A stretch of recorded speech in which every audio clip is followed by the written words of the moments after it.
Good morning. Hi, guys. Good morning. Thanks for joining us. We're on lesson 269, and it's Nook's turn to read. Hmm? Lesson 269. My sight goes forth to look upon Christ's face.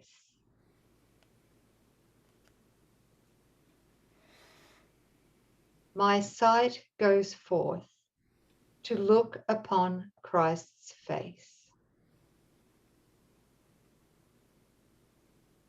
I would add one word to that only because it's helpful to my personal practice. My sight goes forth to look only upon Christ's face. Yep. Then I make it a goal, right? It's not haphazard. Yeah. It's not hit and miss. My sight goes forth to look upon only Christ's face. Yeah. Yeah, that goes back to those previous lessons that the light of Christ is in every brother, and that is your shared identity. And that's the goal, right? Because every encounter is holy. And as you see the Christ in your brother, the memory that you are the Christ comes after. So every brother is our savior. There's the motivation right here. Mm. I ask your blessing on my sight today. It is the means which you have chosen to become the way to show me my mistakes and look beyond them. It is given me to find a new perception through the guide you gave to me and through his lessons to surpass perception and return to truth. I ask for the illusion which transcends all those I made, and that illusion is forgiveness.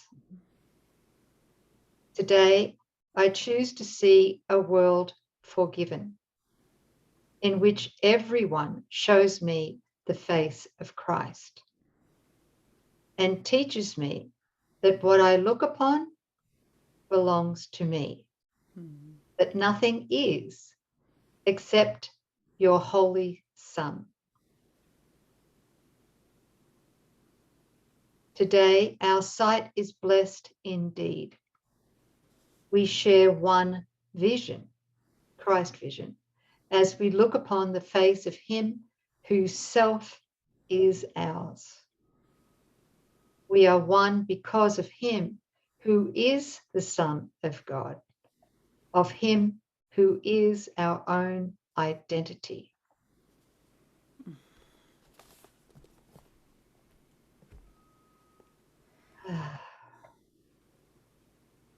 That feels so good. Doesn't it? Yeah. Then, in the beginning here, he says in line number 2 of the first paragraph, it is the means which you have chosen to become the way to show me my mistakes and look beyond them. Mm-hmm. I think it's important, again, I know we've said it many, many times in different ways, but it is that we're not going to truly forgive and look beyond them. That's what forgiveness is, to see the truth until we're willing to be wrong, until we choose to be wrong about what the ego filter, mythical me, is seeing. Yeah. Yes. Yeah. So from the way to get there consistently through forgiveness is to set the goal in advance every day, is to have that goal set in advance. Because otherwise, if we don't set the goal in advance, we're going to trip and fall down that rabbit hole, the ego rabbit hole, and really believe what our senses are telling us is true. So as soon as we're triggered, Mm-hmm. we're going to go in there, we're going to defend. We've already made the judgment. Then we go in to defend. And then, of course, all hell breaks loose. Yes. And ego's rubbing its hands saying, aha. Got her.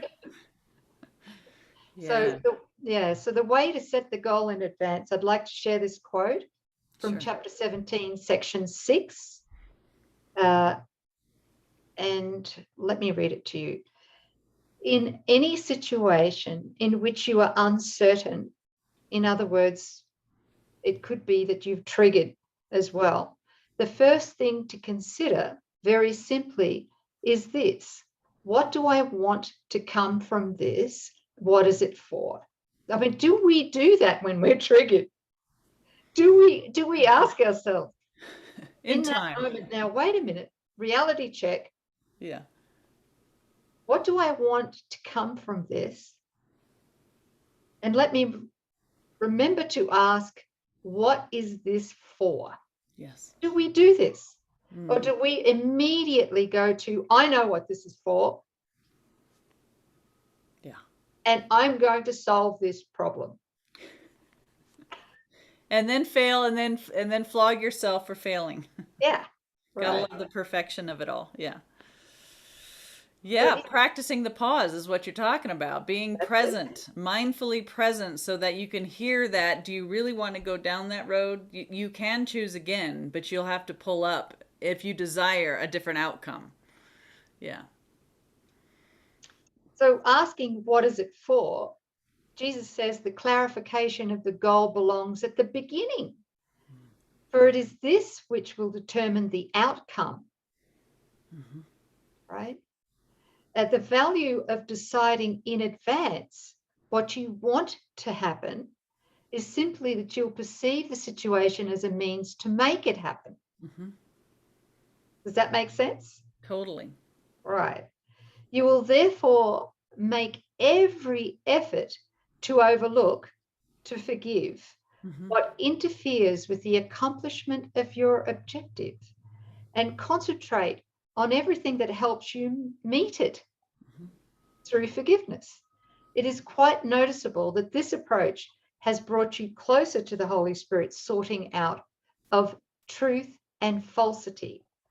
The true becomes what can be used to meet the goal, and the false becomes the useless from this point of view. The situation now has meaning, but only because the goal has made it meaningful. So the goal is peace, the end of conflict. And the only way to have that peace is through forgiveness, closing the gap. Right. Right? You don't really want me to bring it out, do you? Yeah, well, I haven't seen it for a few months. It feels that long now. I've forgotten what it looks like. Hey, beautiful family, do you remember what the gap diagram looks like? Crap, sis, I don't think I have it. Oh, that's blasphemy. Oh, that is total blasphemy. I must have used it somewhere. It's not in my stuff. But I know you all have it because you've printed it out. But going back to your point, sis, I think that's really important. If you don't set the goal in advance, the ego is leading. That's the default, because you're identified as mythical me, so the ego is leading, the ego is the teacher. It doesn't know what anything is for, so it's like it's chaos and it's random. But if you start your day joining, setting your intention, it's really interesting, because when you have a goal, then what serves it, you accept and you focus on that, and what doesn't, you disregard it, right? It's like anything. When we have some goal that we're going for, we keep our eye on the ball, right? And he also says somewhere in that section that you can trust your brothers. If you set the goal in advance, that you can trust your brothers to fulfill their part of that plan perfectly. So interesting. Our brothers might act inconsistently, or through their ego. But if you set the intention and goal ahead of time, your brothers will be acting consistently with that goal. How's that? Oh, that's a winner. That's a winner all the way around. So we'll all experience peace. Yeah, that's it. We've had hundreds of experiences of that, right? Yeah. Because once we set the goal for forgiveness, that light must subsume the darkness in the other's mind. Yes. Well, because we share the one mind. That's right. Yes. Sis, I just had a thought, sorry, bringing this in right now, and I'm sad about it, which is yesterday's lesson was 268. Yes. And we forgot to give our beautiful family the 2 blog posts to read or listen to. Yeah, but I think that also they also support this lesson as well. Why don't we finish this one and then, because you can go forth and look upon a schmuck's face, the jerk, the the the perpetrator, the one that's unfairly treating you, or you could see Christ's face, and there's a way to make sure that you do see Christ's face, which is making that positive separation you mentioned a moment ago. Yeah, so those 2 blogs would be very helpful for lesson 268 and 269. Right. Yeah. So they are, the first one is awakening, separating truth from illusions. And the second one is making the positive separation between, guess what? The body and spirit. Yay! Sis, have we read the lesson for 269? Probably not.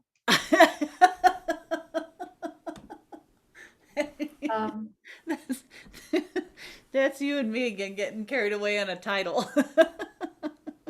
Did we? I'm losing my mind. Did you read this?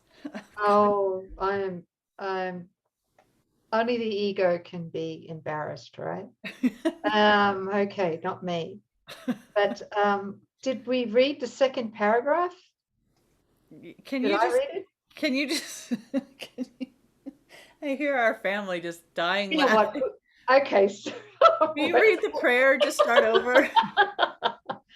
Okay. Just read it from the top, sis. Read paragraph 1 again. Yes, please. Oh Lord, forgive me, guys. Forgive me. Sorry, we got lost there. All right. So lesson 269 is my sight goes forth to look upon only Christ's face. Yes. Right. It doesn't say only here, but I'm adding that, right? Mm-hmm. I ask your blessing on my sight today. It is the means which you have chosen to become the way to show me my mistakes and look beyond them. It is given me to find a new perception through the guide you gave to me and through his lessons to surpass perception and return to truth. I ask for the illusion which transcends all those I made. Which, and I did say this. You did. You did. I haven't got early dementia. No, I just don't know if you finished it or not. That was my deal. Not. Go ahead. Yeah. Today I choose to see a world forgiven in which everyone shows me the face of Christ and teaches me that what I look upon belongs to me, that nothing is except your holy Son. Okay. And then the next paragraph says this. This is prayer. Today our sight is blessed indeed. We share one vision as we look upon the face of him whose self is ours. We are one because of him who is the Son of God, of him who is our identity. Okay, I did read that, didn't I? So we obviously need this lesson read twice. I did, apparently. Thank you. Thank you. Yeah. So beautiful. So we're going to put those 2 blogs down in the description box or show more. It really helps. We must all come to that place of making that positive separation, meaning what is true, what isn't, what we are in truth, what we're not. And it's chock full of examples and lessons and quotes from Jesus about the importance and how to do that. So thanks, sis, for being the channel for those. Yes.